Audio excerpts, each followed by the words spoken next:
Undir framhaldið fyrir tekinn 12. liður sem svar frá innanríkisráðuneytinu frá 25. mars 2014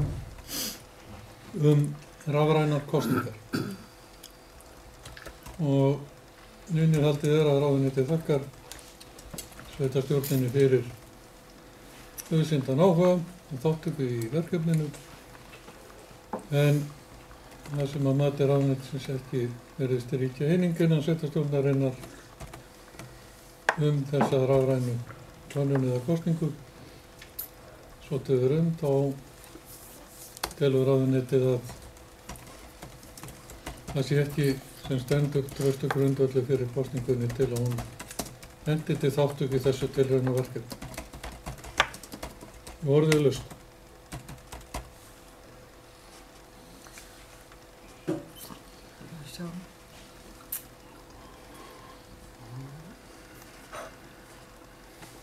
Já, þetta ekki komið með svona bókum þannig. Svolítið. Já, ég til það. Magnús Stjörn. Já, ég var að reyna að ná mér í tölvupóstinn, fyrstu þetta. Já. Það sem sagt bókun frá álistanum og það nú það ágætis niðurlag þannig lagað þó að ráðuneytið hafi nú hafnað þessu, þá bókurinn á þessa leið. Ráðuneytið hefur með bréfi sínu hafnað umsókn sveitarfélagsins rafræna íbúakosningu. Í niðurlagið í bréfsins kemur þó fram að ráðuneytið reiðubúið að vinna málið frekar með sveitarfélaginu. Fulltrúar álista leggja því til að tilboði ráðuneytisins verði tekið vel og reynt verið að finna aðra spurningu sem henti verkefninu betur og sveitarstjórnin getur sameinast Og undir þetta skrifum við 3 aðaldarfundur.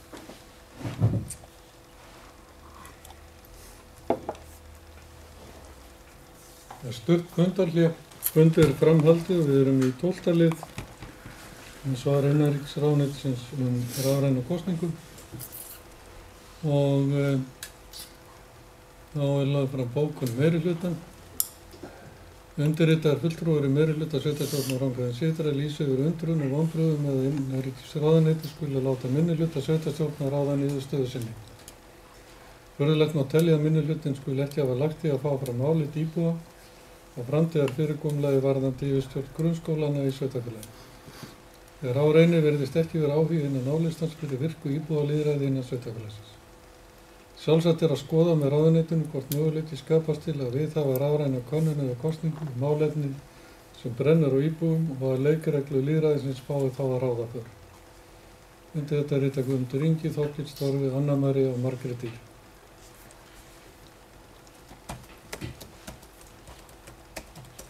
Já, við ætlum að taka fundarhlé. Þá stutt fundarhlé og fundi framhaldið og framlögðum bókun frá álista. Viljið fylgja henni eftir? Það vel, Magnús. Já, við leggjum fram bókun sem hljóðar svo: fulltrúar álista taka ekki undir með meirihluta fulltrúum sveitarstjórnar að innanríkisráðuneytið geti ekki tekið sjálfstæða afstöðu í þessu máli. Fulltrúar álista samþykktu rafræna kosningu á þeim forsendum sem þjóðskrá lagði upp með í verkefninu, en spurningin sem meirihlutinn valdi féll ekki að þeim að okkar mati. Innanríkisráðuneytið tekur undir þessa túlkun fulltrúa álista í svarbréfi sínu. Fullyrðing meirihluta eitt áhugaleysi álistans á íbúalýðræði vísað til föðurhúsana, þar sem álistinn hefur staðið að fjölmörgum tillögum á kjörtímabilinu sem lúta að virku og auknu íbúalýðræði. Og undir þetta skrifum við 3. Já. Og þá orðið laust. Einhver vill tjá sig frekar. Og kveður sér engin ljós, þá